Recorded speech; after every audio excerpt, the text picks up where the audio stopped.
क्या हो गया भाई, सुप्रीम कोर्ट में कुछ हुआ क्या? नहीं सर, वो तो सर बहुत लंबे समय के लिए, करीबन 5-10 साल से पहले कहाँ आना सर, क्योंकि सुप्रीम कोर्ट में बहुत लंबी लाइन है। तो सर मैंने जो एप्लीकेशन लगाई थी, 2 एप्लीकेशन लगी हुई माइनॉट मेरी, जिसमें एक में तो मैंने एप्लीकेशन जो है उसमें मॉडिफिकेशन फॉर ऑर्डर जो 36 का ऑर्डर था, उसमें जो बातें थी उसके लिए लगाई हुई है। और मेरे जो आप सब जब वो पेंडिंग है तो आप कोर्ट खुद भी एग्री है कि उस पर विचार होना चाहिए, तो साहब मुझे क्यों सजा दी जाएगी? मैंने मैंने उस पर जजमेंट्स भी लाया हूँ जो राइट टू लिवलीहुड पर। और मेरे बच्चे इसमें आप देखेंगे साहब, जो मैंने एप्लीकेशन लगाई मॉडिफिकेशन की, इसमें मेरे बच्चे को मेरे को साहब चेंज करना पड़ा स्कूल। अब जहाँ मैं 50,000 फीस भरता था, मुझे अब 12,000 के स्कूल में डालना पड़ रहा है। बच्चों का एजुकेशन सफर कर रहा है, उनकी जिंदगी खराब हो सुप्रीम रही कोर्ट है। में क्या स्टेटस है उसका केस का? सर कुछ नहीं, बस तारीख पे तारीख बढ़ती जाती कुछ। तो why not you challenge our order in the supreme court? Sir मतलब मैं कैसे सर साहब, मैं इतनी मेरे पास इतने पेपर है सर, मैं पे बहुत खर्चा आएगा और इतना मैं अफोर्ड नहीं कर सकता। तो मैं लाया हूँ ना साहब जजमेंट, जो आप या तो मुझे मेरी बात वापस कंसीडर करते हुए मुझे सुने, या फिर मैंने इंटरिम रिलीफ पर जो मुझे चाहिए उसके लिए लाया हूँ। दोनों बहुत चीज सुन लें। इंटरिम रिलीफ के लिए मैंने जजमेंट्स भी लाया हूँ कि जब कोर्ट को कंफ्यूजन है तो उस दरमियान जो आप साहब ऐसे बेरोजगार तो नहीं, या तो मैं कल से जो ज्वाइन करने को तैयार हूँ, मुझे जब तक के लिए कंपनी के ऑफिस में ड्यूटी लगा दी जाए, तो मैं टेम्पररी कोर्ट जब बोलेगी मैं वापस, वो तो कोर्ट का जो जजमेंट होगा मैं अस्वीकार करूंगा। तो मैंने जजमेंट्स लाया हूँ जिसके आधार पे कि एक बार हमने ऑर्डर पास कर लिया। हाँ नहीं, तो मैं इंटरिम रिलीफ जो मुझे मिलनी चाहिए, आपने जैसे पास एनी एंट्री ऑर्डर? नहीं, मैंने रिव्यू पिटीशन लगाई थी, तो उसमें आपने बोला था कि साहब ये जो आप इंटरिम रिलीफ के लिए आईए लगाइए तो उससे आपको रिलीफ मिलेगा। तो मैंने आईए लगाई साहब उसके लिए। और अगर कोर्ट को फिर भी कंफ्यूजन है तो मैंने एक आईए लगाई। हमको कोई कंफ्यूजन नहीं है जी, हमको कोई कंफ्यूजन नहीं है। We are clear that we are not passing any order on merit. नहीं मैं मेरिट में नहीं बोल रहा हूँ साहब, मुझे ये इंटरिम रिलीफ जो राइट टू लिवलीहुड उस पर लाया हूँ जजमेंट्स, जो आप देखेंगे माइनर ये मैं फर्स्ट जो जजमेंट है minor Olga Tellis versus supreme court की जजमेंट है, पेज नंबर 1 पर Olga Tellis versus municipal corporation, ये आर्टिकल 21 में है माइनर। इसका पेज नंबर 14 पर दिया हुआ है। पेज नंबर 14 पर पेरा नंबर 32 माइलॉट, मैं बीच से पढ़ना चाह रहा था माइलॉट इसमें से। An equally important facet of the that right to life right is the right to livelihood, because no person can be live without means of living, that is the means of livelihood. My lord इस पूरे पेरा में जो 32 में यही है कि कोई किसी पर्सन को जो है, अगर आप जीवन जीने आप आजीविका से वंचित कर रहे हैं तो उसके जीवन जीने से वंचित आप कर रहे हो, तो मेरी तो पूरी लाइफ ही डिस्ट्रॉय हो रही ना माइलॉट। तो ये आर्टिकल 21 में पूरा इसका दिया हुआ है। एंड सेकंड माइलॉट, मैंने इसमें जो है एक जजमेंट है सुप्रीम कोर्ट की, जिसमें पेंडिंग कोई केस के दौरान पेज नंबर 28 पर है, Hong Kong Shanghai banking corporation versus government of India. इस पर माइनॉट सुप्रीम कोर्ट ने जो पेंडिंग केस के दौरान अपेलेंट वर्कमैन को 30,000 पर मंथ सैलरी मतलब देने का निर्देश दिया, और considering overall situation we are of ये page number 31 para 14 considering the overall situation, we are of the opinion that the amount of 8 lakh rupees should be payable to second respondent by way of arrears. She would also continue to get amount of 30,000 per month till the award is finally decided by the tribunal. This shall be adjustable against the amount receivable by her by way of retirement benefit in case of award goes against her. मतलब दोनों situation में साहब उसके against में जाए तो, और दोनों चीजें उसको, और एक मुश्त राशि भी दी गई, क्योंकि जो है कंपनी का पूरा जो दिख रहा है कि जैसे मेरी कंपनी में साहब सारे मैंने एक एप्लीकेशन लगाई है, वो सारे हमारे को वर्कमैन मानती है, और सिर्फ मेरे केस में मतलब एक मतलब सारे मेडिकल जो सुपरवाइजर है उसमें नहीं है, तो मेरी उसमें भी एक एप्लीकेशन है कि ये जब सबको मान रहे हैं तो ये लिख के देते हैं कोर्ट में कि हम नहीं मानते, हमने नोवाटिस का जजमेंट आया उसके बाद से सारे अखबारों को हमने डिनाई कर दिया कि आप वर्कमैन की कैटेगरी से आउट हो गए। मेरी सेकंड एप्लीकेशन है, मैं उसको डबल सी में बताऊंगा मैडम, लेकिन इसमें जो है अब मैं बोल रहा हूँ साहब मैं अनएम्प्लॉयड हूँ, तो मैं कल से ड्यूटी ज्वाइन करने को आप मुझे टेम्पररी जॉब दे सकते हैं, जिसपे आप उसको मैं जो तनख्वाह देंगे उससे रिकवर कर सकते हैं, कुछ भी आप जैसा चाहे वैसा मैं कर लूंगा। और एक मुश्त राशि भी दी गई माइलॉट उसको पहले, जबकि इस बंदे को माइलॉट शुरू में ही लिखा हुआ है कि 9 लाख कंपेंसेशन दिया गया था, उसके बावजूद उसका केस चल रहा है, पेंडिंग केस, मतलब पेंडिंग केस के दौरान की वो और वर्कमैन है या नहीं है ये भी डिसाइड होगा। इन सब बातों के बावजूद उसको ये पैसा दिया जा रहा है। तो माय लॉर्ड सिचुएशन अब कोर्ट को कंफ्यूजन है, तो माय लॉर्ड और डिवीजन बेंच के जजमेंट इस तरह से आ रहे हैं, तो मैंने जिसमें लिखा हुआ है जिनकी लाइनों को ना तो इन्होंने डिनाई किया है, मतलब मैंने उसमें ही दिया ना, लेबर कोर्ट ने देखा तक नहीं, लेबर कोर्ट ने लिख भी दिया कि आप जब आप वर्कमैन नहीं हो तो हमें देखने की आवश्यकता नहीं, जबकि अपनी डिवीजन बेंच का जजमेंट है 2010 का RRIF जो कि पहले अप्लीकेबल है, उन लाइनों के साथ दिया हुआ है, उसके बावजूद माय लॉर्ड ये नहीं कंसीडर हो रहा। और एक और है जजमेंट माय लॉर्ड मैंने इसमें दिया हुआ है, फिर इसी के बाद जस्ट है माय लॉर्ड, पेज नंबर 33 पर है, सुप्रीम कोर्ट का ही है माय लॉर्ड ये भी, Harjinder Singh versus state warehousing corporation का जजमेंट है माय लॉर्ड, इसमें page number 44, observe that social justice is the divide, page number 44 2010 का जजमेंट है माय लॉर्ड, वो 2010 पेज नंबर इस पे दिख रहा है 44, ऑब्जर्व दैट, इसमें से मैं बीच का पेरा नंबर 20 दिख रहा है, उसका मैं बीच में से पढ़ूंगा माय लॉर्ड, जो कि किसी जजमेंट से लिया है माननीय सुप्रीम कोर्ट ने।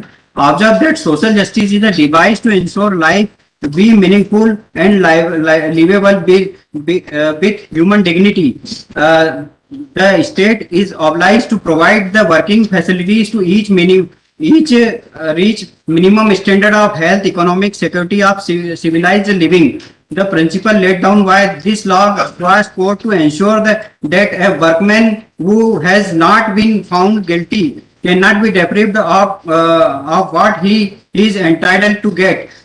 Obviously, when a workman has been legally deprived of his device, then the misconduct on the part of employer, and employer cannot possibly be permitted to deprive a person of what he is due to him.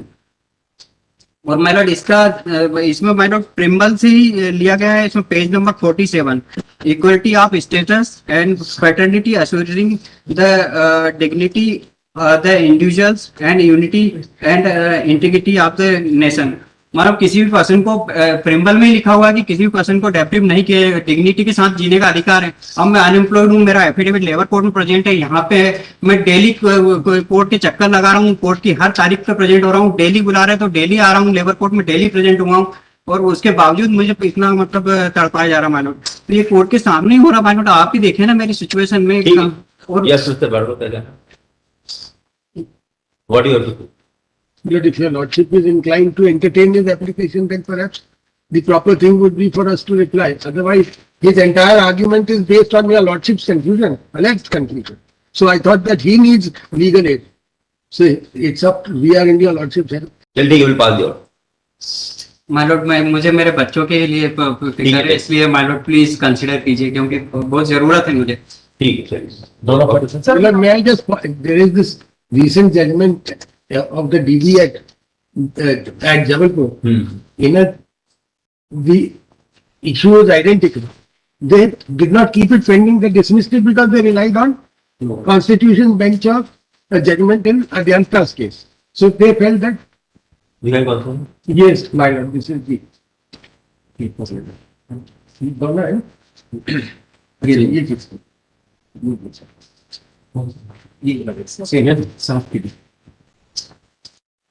Para 8 and para 18. Issue is in para number 8 and conclusion is para number And same issue was same. same issue. Not same my Lord, मुझे भी बोलने का मौका दिया जाए, अगर permit करें तो मैं बोलूंगा my Lord. He waited for us to point it out. He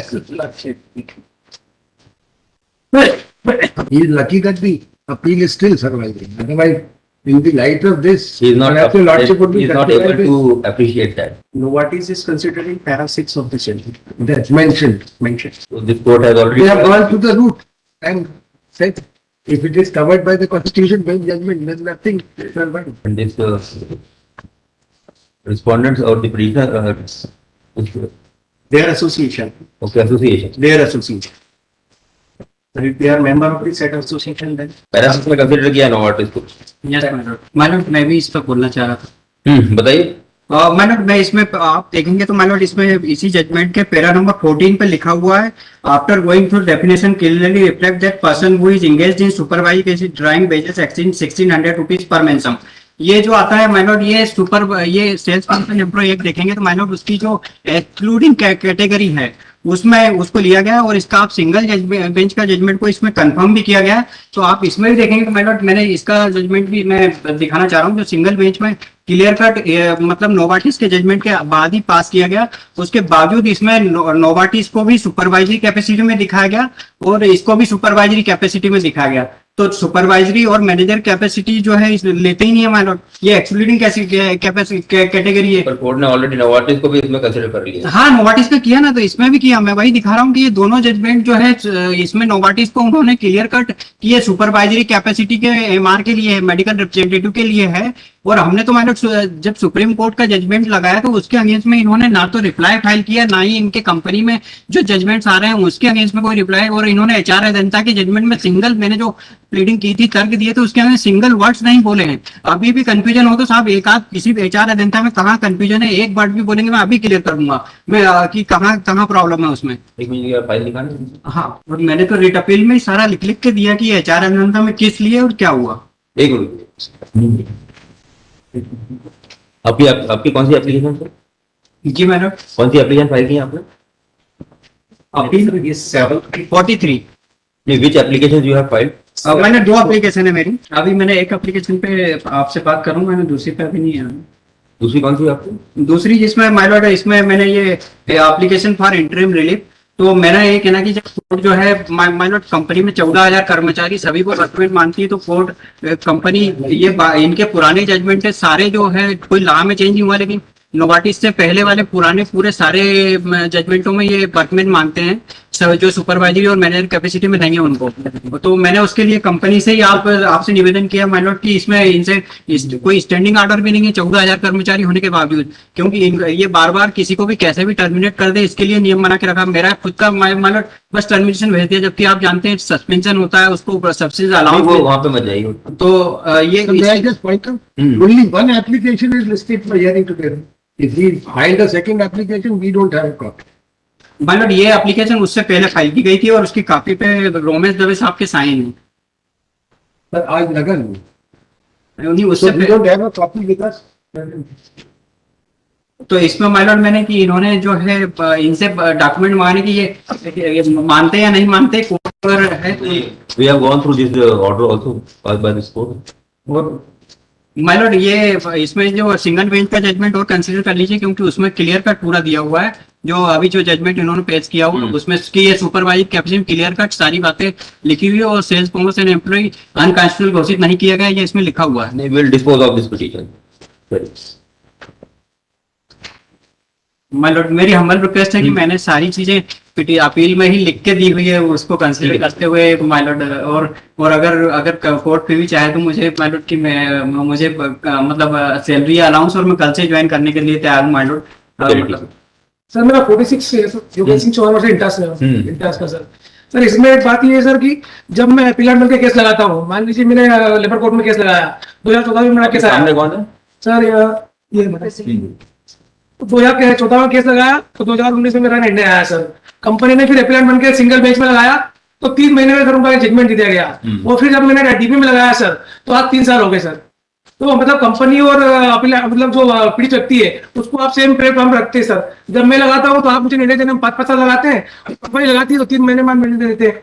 और सर इसमें मैंने 46 में मैंने आईए लगाई है स्टे एप्लीकेशन की, जबकि मुझे स्टे भी दिया नहीं गया है। सिंगल बेंच में इनको स्टे दिया गया और ना मेरी 17 भी चालू करी गई सर। ये सब पक्षपात पूर्ण रही है सर। आपके खिलाफ ऑर्डर पास किया है? किसने? सिंगल बेंच ने आपके खिलाफ ऑर्डर सर उसमें एरर ऑफ लॉ काम उसने किया हुआ, सिंगल बेंच ने किया हुआ है सर, क्योंकि उसने एसपी एक्ट में जो बोला गया है सर, एसपी एक्ट में सिर्फ ये बोला गया है कि 6(2) हटानी है, और इन्होंने सर सिंगल बेंच ने मान लिया कि 6(2) हट गया आएगा, जो अपॉइंटमेंट लागू नहीं होगा उसको लागू कर लिया हमने। तो इसमें भी ये इश्यू इन्वॉल्व है कि sales representative he is the workman और नॉट, दिस इज। हाँ सर इसमें वर्कमैन का भी है और ट्रांसफर का भी है, तो वर्कमैन मानते हुए मुझे बाहर कर दिया गया सर, उन्होंने नहीं मानते हुए। चलिए ठीक सर मेरे जो काउंसिल है बाहर सर अगली तारीख थी मुझे सुनने के लिए, अब हमने सुन लिया आपको इस मैटर। तो सर मुझे स्टे दे दीजिए सर, मेरा जो आईए है सर उसमें अंदर। चलिए ठीक है, देखेंगे दोनों हट सकते।